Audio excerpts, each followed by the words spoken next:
Kuomet kalbame apie asmeninį įvaizdį, aišku, pirmasis žingsnis, kurį mes turime padaryti link stipresnio asmeninio įvaizdžio, tai yra pasidaryti savo profilio optimizaciją. Tai šis būtent skyrius ir bus apie tai, kaip susitvarkyti savo profilį, kokios yra svarbios dalys ir dar keli papildomi patarimai, kurie galbūt yra labiau paslėpti pačiam LinkedIn ir apie kuriuos galbūt daug mažiau žmonių žino. Kalbant apie patį asmeninį profilį, yra svarbu atsiminti, kad jis iš tikrųjų yra sudarytas iš labai daug skirtingų skyrelių, tai yra profilio nuotrauka, fonas, pavadinimas, features, skiltis, statistika, įgūdžiai ir taip toliau. Taip, tai vieni iš jų yra svarbesni, kiti galbūt mažiau, bet reikia nepamiršti, kad mes juos visus galime prisidėti prie savo profilio ir tai padaryti profilį daug įdomesnį, nepamiršti, kad galime prisidėti įvairiausius kursus, savanorystės ir kitas patirtis ir visa tai tiesiog papildys ir sustiprins mūsų profilį, padarys jį labiau randamą. Kuomet kalbame apie stiprų asmeninį įvaizdį ir patį profilį, yra labai svarbu atsiminti, kad mes bandome su optimizacija nueiti nuo profilio, kuris nepritraukia dėmesio, taip, tai yra profilis būtent kairėje pusėje, į profilį dešinėje, taip, tai yra profilis, kuris pritraukia dėmesį, tai yra aiškus žodžiai įdėti, terminologija, raktažodžiai, fono nuotrauka, aišku, kokią įmonę žmogus atstovauja ir taip toliau. Taip, tai čia yra du pavyzdžiai, kaip atrodo tikrai nestiprus, neoptimizuotas, nesutvarkytas profilis ir kaip atrodo geras, stiprus profilis iš karto apsilankius paskyroje.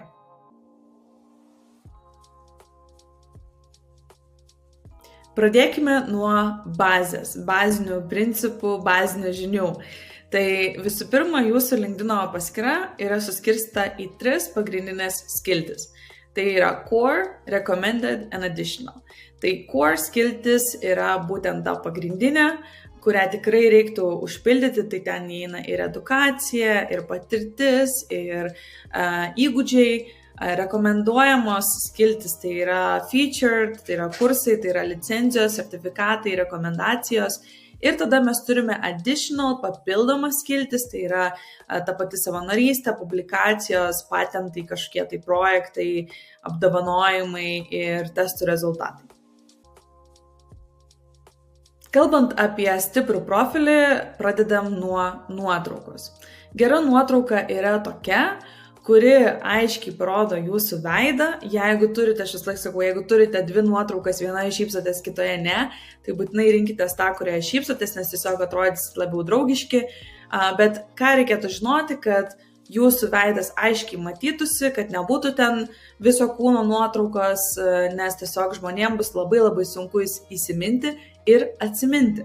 Tai būtent dėl to aiškiai matomas veidas, aiški nuotrauka, be jokių filtrų ir yra geriausias variantas. Toliau po profilio nuotraukos mes turime fono nuotrauką. Tai jūs dabar matote skaidrėje būtent tokią fono nuotrauką, kurią gauna absoliučiai visi LinkedIn vartotojai.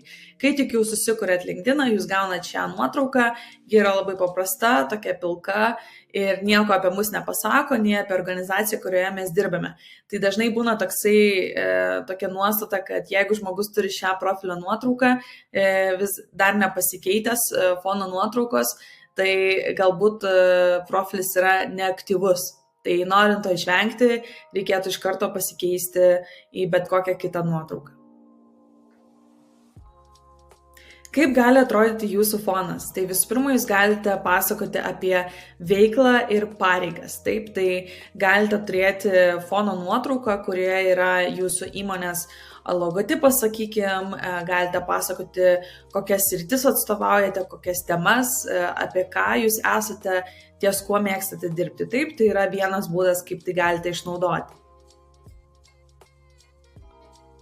Kitas būdas, kaip galite išnaudoti fono nuotrauką, tai yra, aišku, reprezentuoti įmonę, kurioje dirbate. Tai kaip matote šiuose pavyzdžiuose, žmonės užsidėję savo įmonės logotipus, užsidėję savo įmonės įvaizdį, tam tikrus žodžius, ką jų įmonė daro ir taip toliau. Kai kurie, kaip pavyzdžiui, matote Sonatos pavyzdys, tai turi tiesiog SEB nuotrauką pačio pastato, bet vėlgi tai ir yra įmonės reprezentavimas ir tai yra tikriausiai dažniausiai pastebimas fono nuotraukos pasirinkimas ir tikriausiai mūsų LinkedIn komandos labiausiai rekomenduojamas.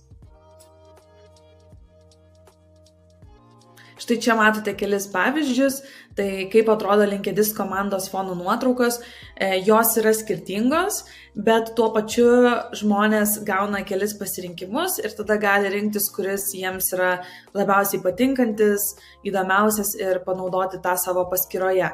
Tai vėlgi nepamirškite, kad jeigu, tarkim, kuriate savo kolegoms pavyzdžius, tai jie turėtų būti keli, ne tik tai vienas, kad žmogus turėtų iš ko pasirinkti. Po fono nuotraukos turime pavadinimą. Pavadinimas tai yra visa tai, ką matote po mano vardu ir pavardę. Tai būtent pavadinimas yra svarbus dėl dviejų dalykų. Visų pirma, tai yra geresnė paieška ir daugiau pakvietimų. Ką tai reiškia? Tai reiškia, jog kai jūs turite gerą pavadinimą, kuris yra aiškiai suprantamas, daugiau gaunate pakvietimų iš žmonių, nes tiesiog jie supranta, ką jūs veikite. O geresnė paieška tai dėl to, jog jeigu jūs pavadinime parašote savo poziciją, pareigas ir kokioje įmonėje dirbate, tai yra gera pradžia. Bet jeigu dar parašote papildomų raktažodžių, apie kuriuos aš jau kalbėjau prieš tai ir prašiau jūsų pagalvoti, tai sustiprina paiešką. Tai pavyzdžiui, jeigu kažkas rašo content creation arba LinkedIn workshops ir aš turiu tuos raktažodžius savo pavadinime, tai mano paskyra jau aukščiau bus paieškos rezultatuose. Tai ką jums reikėtų padaryti, vėlgi pagalvoti, pagal kokius raktažodžius jūs norite, kad žmonės jūs rastų ir kelis iš jų tiesiog pasirašyti prie pavadinimo. Toliau tęsiant kalbą apie pavadinimą, kaip matot, dažniausiai pavadinimo pavyzdys būna, kad CEO, tarkime, LinkedIn kaip pavyzdys, čia būtų mano, tai tiesiog parašo žmonės pareigas ir įmonę, bet taip pat galima, kaip ir parodyta pavyzdyje, pridėti papildomų raktažodžių, tai kaip pas mane yra startup, LinkedIn, employer branding, content creation, ads, pagal kuriuos mano paskyra vėlgi yra randama. Tai tokia yra ir mano rekomendacija, galbūt neišsiplėsti tenais, kad 3-4 eilutės būtų jau prirašytos, bet kokios 2-2,5 eilutės tikrai drąsiai galite užpildyti. Kita skiltis jūsų profilyje yra aprašas arba angliškai about. Jeigu jos nematote arba jeigu nematote vienos ar kitos skilties, nepamirškite, kad visą laiką galite paspausti mygtuką Add Profile Section ir prisidėti naują skiltį. Tai apie ką yra about? About skiltis yra skirta tam, jog papasakotumėte apie savo turimą patirtį. Bet ne iš tos pusės, kiek ir kur ko dirbote, bet kodėl esate šioje industrijoje, galbūt kas jūs domina, kaip galima su jumis susisiekti, kokias knygas skaitote, tiesiog apie save labiau kaip apie žmogų, nes vėlgi šiais laikais daugelis dalykų vyksta atsižvelgiant ne tiek į žmogaus įgūdžius, kiek, pavyzdžiui, į įmonės kultūrą ir ar tas žmogus tinka į kultūrą ar ne. Ir būtent savo labiau kaip žmogaus pusę galite visą laiką parodyti ir aprašyti, kas jums patinka, ką jūs vertinate, kokios yra jūsų vertybės galų gale, visą tai galite aprašyti about skiltyje. Dar vienas pavyzdys, tai jeigu nežinote nuo ko pradėti ir tikrai norite užsipildyti ir reikia užsipildyti about skiltį, galite nueiti į ChatGPT ir aišku panaudoti šį mūsų pavyzdį, tiesiog pakeisti tuos paryškintus žodžius į tai, kas atitinka jums ir gauti puikią pradžią, puikų aprašą, kurį galite po to pradėti pildyti ir nuo jo galite atsispirti. Dar viena skiltis, kurios tikriausiai labiausiai pasigendu asmeniniuose profiliuose, tai yra featured skiltis.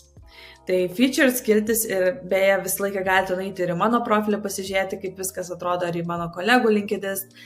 Featured skiltį jūs galite prisidėti kelis dalykus. Tai galite prisidėti savo įrašus turėtus, galite prisidėti jūsų naujienlaiškį, jeigu turite, straipsnius ir galite prisidėti bet kokias nuorodas.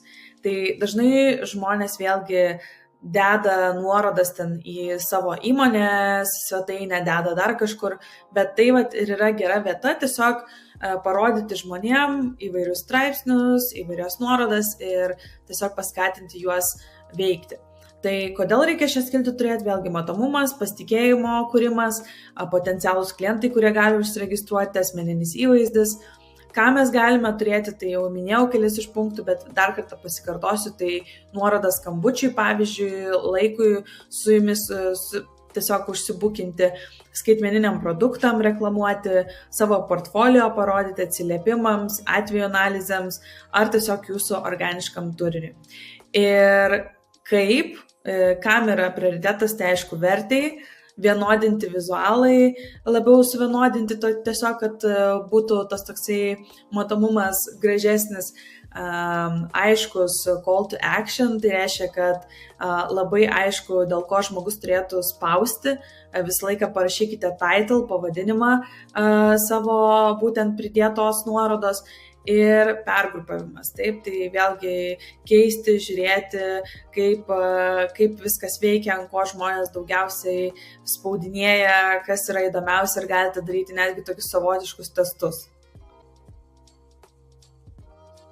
Statistika, tai yra dar viena skiltis jūsų profilyje ir jūs ją galite matyti dviem būdais. Tai visų pirma yra, jūs ją galite matyti viršuje profilio, kaip matote štai čia, ir ten bus parašyta Analytics and Tools, o kiti žmonės mato tiesiog važiuodami pro profilį žemyn, tiesiog yra atskira Analytics tokia kaip ir skiltis. Tai joje mes matome kelias statistikas. Matome profilio peržiūras, kiek peržiūrų jūsų profilis turi per paskutinės 90 dienų. Matome post impressions, kiek peržiūrų turi jūsų paskutinis įrašas ir matome search appearances, tai kiek jūsų profilis buvo rastas, kiek kartų per paskutinės 7 dienas.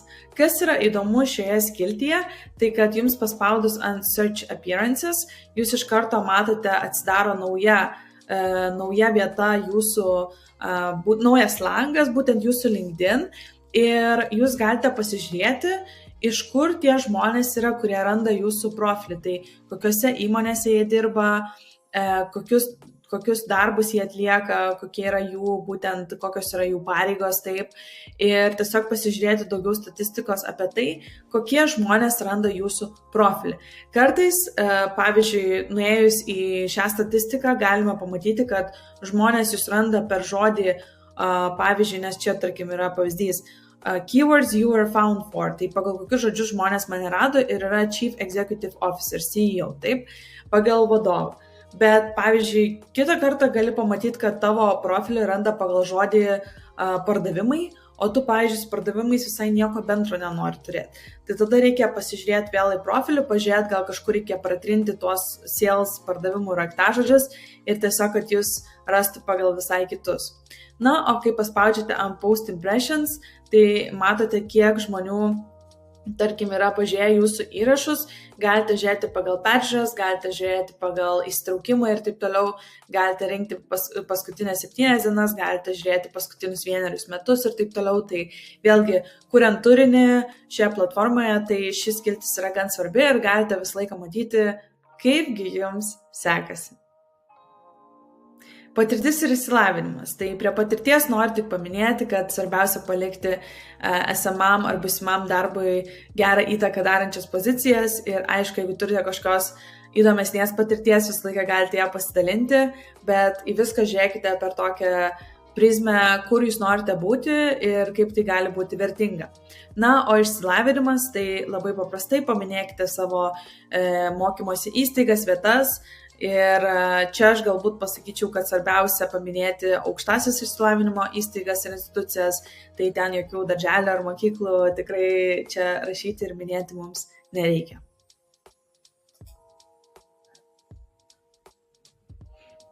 Toliau, kalbant apie patirtį, kai mes rašome, kur esame dirbę ir ką veikia, labai rekomenduoju, kad vietoj ilgų sakinių ir labai tiesiog didelių paragrafų mes rašytumėm punktais ir raktažodžiais, už ką mes buvome atsakingi. Būtent tai mums padės ne tik tai būti labiau randamiems, nes tiesiog bus daugiau raktažodžių, bet ir žmonės kaip rekruteriai ar kiti, kurie tiesiog domėsis apie mus, jie labai lengvai galės suprasti iš karto ir pamatyti, kokias atsakomybės jūs turite toje įmonėje, kurioje dirbate ir ar jie gali jums rašyti, ar geriau rašyti kažkam kitam. Nes tikrai niekas, nei mes patys, niekada neskaitom tų ilgų paragrafų, nebent jūs turite kažkokios tai įdomesnės patirties, galite visą laiką parašyti pirmą ir terminus ir savo atsakomybės ir tada jau apačioj galite parašyti kelis sakinius apie, tarkim, kažkokias tai specifines patirtis. Toliau turime Career Break. Tai Career Break yra papildoma funkcija, kuri yra atsiradus mūsų patirties skiltyje. Ir prie Career Break, tai karjeros pertraukos, mes galime pridėti tokius punktus kaip kelionės, galbūt jeigu jos tęsis ilgai, šeimyninės pareigas, motinystės, tėvystės atostogas, savanorišką darbą ar bet ką kito. Taip, tai jeigu jūs turite kelis metus savo patirtyje, kurie neturi jokios darbovietės, bet ten buvo kažkokia pertrauka vienokia ar kitokia, tai jūs, jeigu norite, galite ją būtent prisidėti, pridedami būtent išsilavinimą ir pridedami savo patirtį ir prie patirties paspausdami Add a Career Break.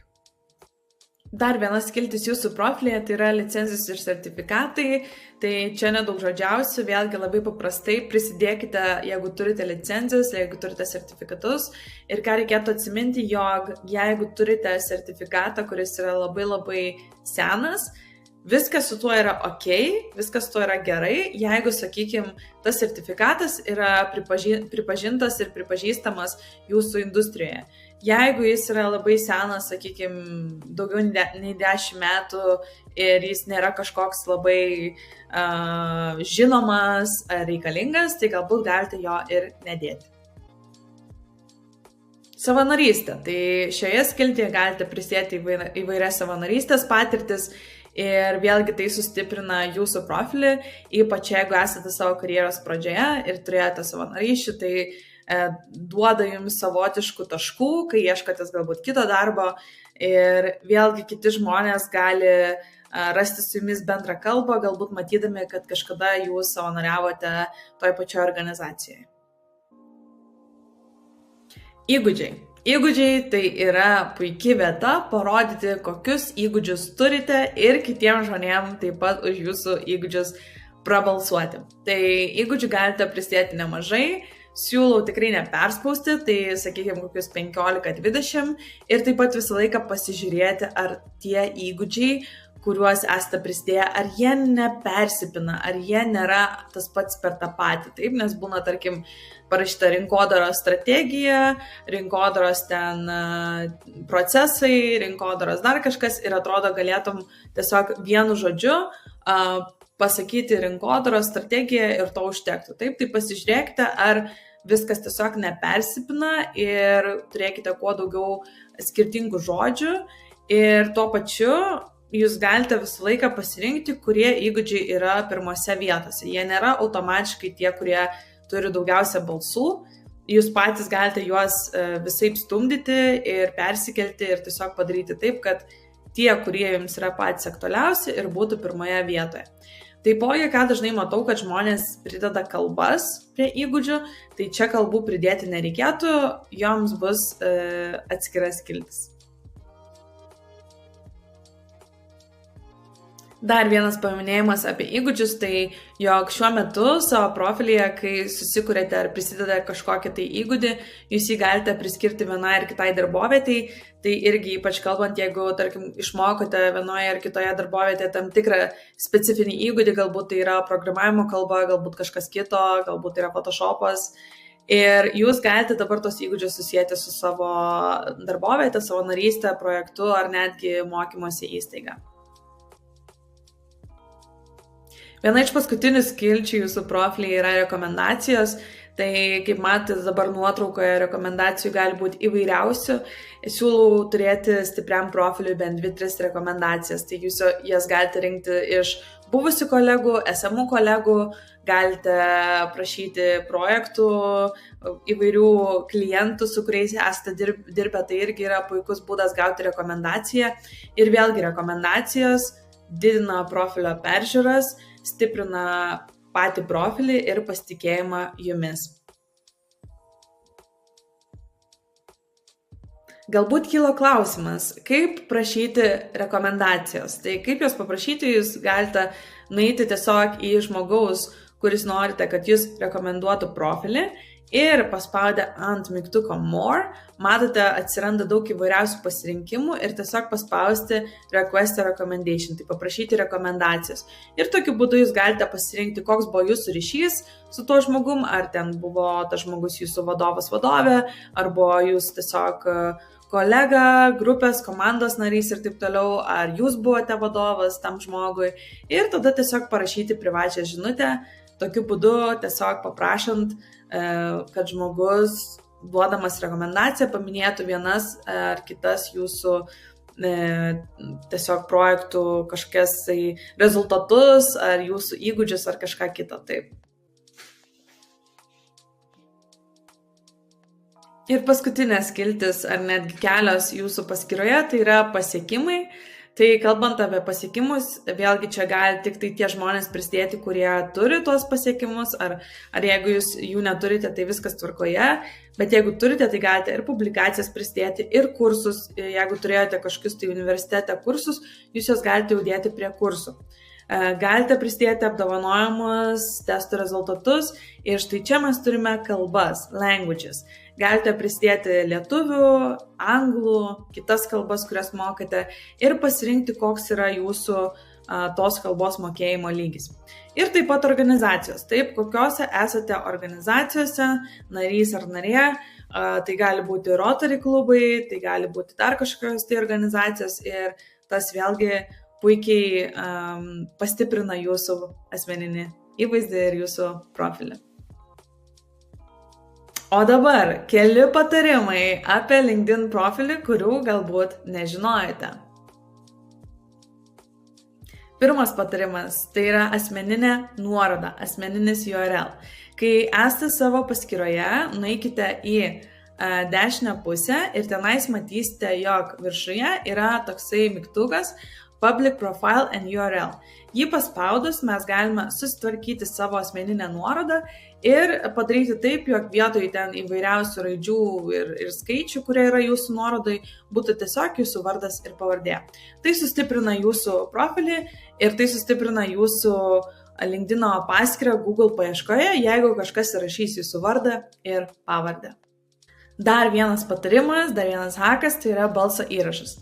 Galbūt teko pastebėti, galbūt ir ne, bet prie kai kurių žmonių paskyrų, prie kai kurių profilių, kaip matote štai čia, yra tokia maža ikona, taip, garsiakalbio. Ja paspaudus mes galime išgirsti to žmogaus įrašą. Ši funkcija buvo sukurta tam, kad žmonės įrašytų, kaip tarti jų vardą ir pavardę. Ir būtent tai dažniausiai žmonės ir daro, bet aš ir keletą kitų žmonių radome įvairiausių kūrybinių sprendimų, tai vietoj to, kad įrašytumėt savo balsą ir pasakytumėt savo vardą ir pavardę, jūs galite, pavyzdžiui, įrašyti žinutę, kurioje jūs pasisveikinate su žmonėmis atėjusiais į jūsų profilį, pasakote, kad jums domina tos ir tos temos ir tarkim, kad jie jums rašytų, jeigu nori susitikti kavos. Tai yra įvairiausių būdų, kaip galite šią funkciją išnaudoti ir ne tik, nebūtinai tai gali būti skirta jūsų vardai ir pavardai. Ir dar vienas dalykas, kurį norėčiau paminėti ties šią funkciją, tai ji yra prieinama tik tai per mobiliąją programėlę LinkedIn'o. Jūs ją atsidarę, redaguokite savo profilį ir pamatysite, kad atsiranda funkcija pridėti balso įrašą. Šios funkcijos per LinkedIn būtent kompiuterio prieigą, per kompiuterį nerasite ir nematysite, kaip to padaryti. Profilis skirtingomis kalbomis. Tai yra dar viena funkcija, kurią, kaip matote, irgi galite rasti profilio dešinėje pusėje viršuje.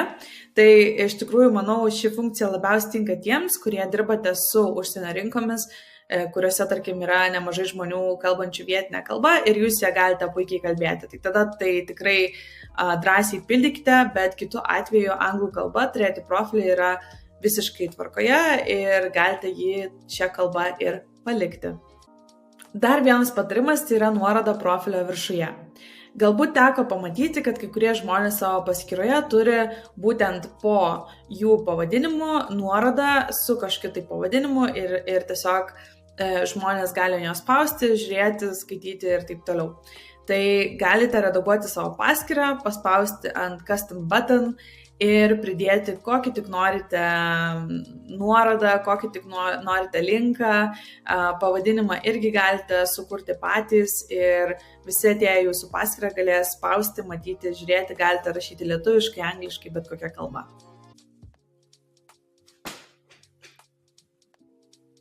Na, štai čia keli pavyzdžiai profilių, kurie yra stiprus, kurie yra gerai sutvarkyti, tai būtinai pasižiūrėkite, ne tik tai lietuvių pavyzdžiai, bet ir užsieniečių, tiesiog kaip atrodo tvarkingas profilis, kaip atrodo fono nuotrauka, kaip atrodo about skiltys, kaip atrodo visas profilio užpildymas ir tikiuosi, kad tai bus jums puikia inspiracija.